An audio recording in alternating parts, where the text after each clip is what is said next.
Des travaux sur la façade d'une école. Rien de plus normal, d'autant qu'il est probable que l'on procède à la pose d'une isolation thermique afin de réaliser des économies. Pourtant, s'il s'agit bien d'économies, celles dont on parle aujourd'hui dans ce paisible quartier de Sorbier ne portent pas sur le chauffage, mais sur le personnel enseignant. Certes, l'arithmétique est une matière familière à ce lieu, mais là, c'est une soustraction qui inquiète les parents d'élèves de l'école du Val-Joli, puisqu'il est question de ramener de 6 à 5 le nombre des enseignants, en d'autres termes, de fermer une classe. Et cette inquiétude se traduit par une manifestation école morte en ce jour de rentrée, après le congé de Mardi Gras. D'abord, un peu d'histoire. Sorbier, comme bien des communes périurbaines, a connu durant plusieurs décennies une croissance démographique continue, avec l'arrivée de citadins plutôt jeunes, attirés par la qualité du cadre de vie. Puis, le vieillissement de la population, la raréfaction des terrains disponibles, avec d'autres causes réglementaires ou économiques, ont ralenti depuis 10 ans l'afflux de têtes blondes sur les bancs des écoles de la commune.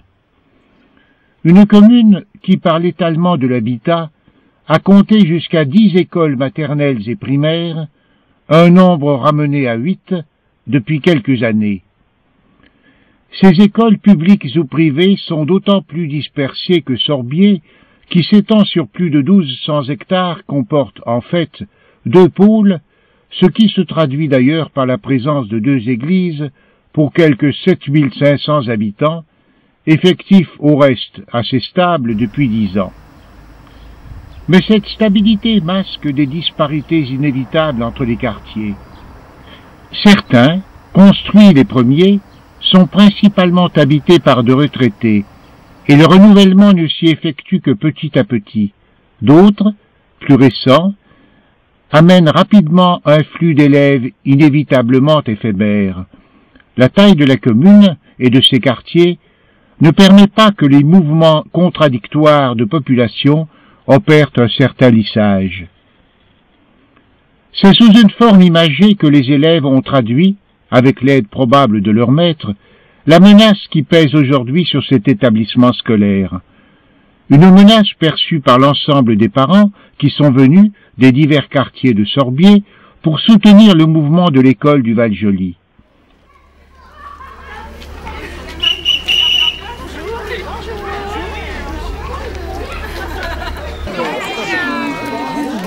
De là, c'est en cortège qu'ils gagnent le bourg, en empruntant une rue portant un nom qui justement marque le trait d'union entre ces 2 parties de la commune, la rue de l'Entente.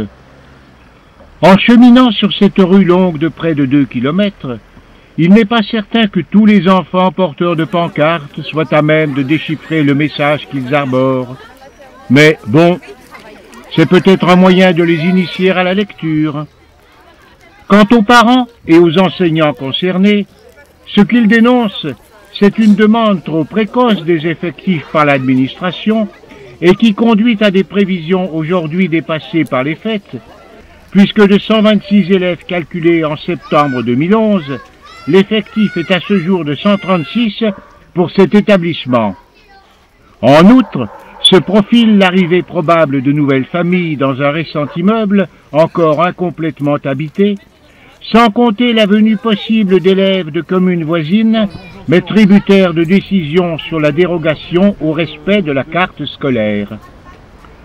Encore un peu de prospective pour signaler qu'un certain nombre de maisons sont à vendre à Sorbier, sur une zone rattachée à l'école du Val-Joli, et que les acquéreurs à venir seront des familles avec de jeunes enfants.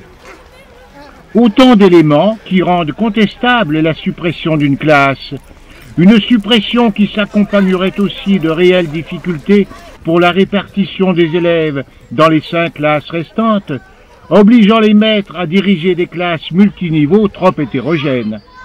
En fait, une fermeture de classe qui ne se justifie plus aujourd'hui, au regard des effectifs réellement constatés.